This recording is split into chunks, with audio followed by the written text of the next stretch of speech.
Now, I don't want to rub it in, but you know how important starting is here and getting out in front. And your starts in Silverstone and Hockenheim weren't the greatest. No, they certainly weren't.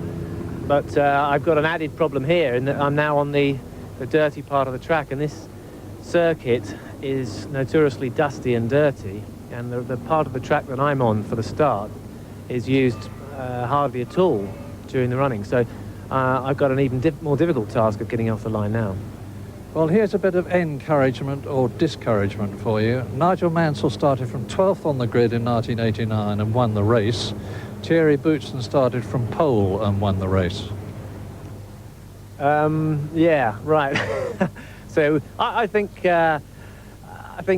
historically it's still very possible to win the race from second on the grid. I'm not unhappy about that. I think front row is the vital thing, and tactics will play a part.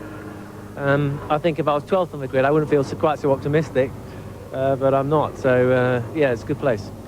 Now, I don't know how much chance you've had to observe the Ferrari in action, but they've had 7 failures to finish from the last 8 starts. And starting in front of you is one thing, and finishing in the race in front of you could be quite another for Schumacher. That's right. The reliability is not at the best level at the moment. So, but I'm not really, I can't see into the future. I don't know if they're going to. I'm taking it for granted that they will finish, and that I'll finish, and so will Jack. So on that basis, I have to look at the race as a very, very close thing, because there's only Jack's only 700ths or something behind me. Now, we've winkled you out of your debrief, and thank you for talking to us. Presumably you're discussing strategy and stopping 3 times.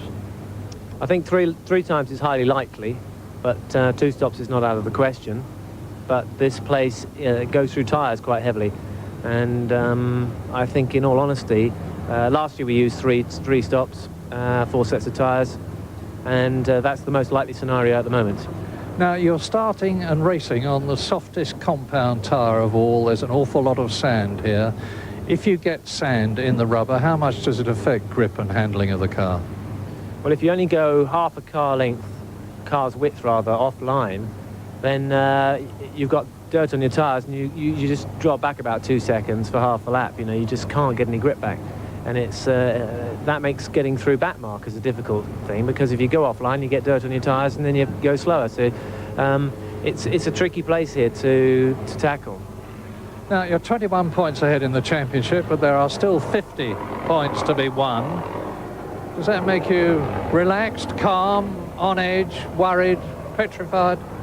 I'd say I'm confident, but I also am very wary that the championship is not over by a long way.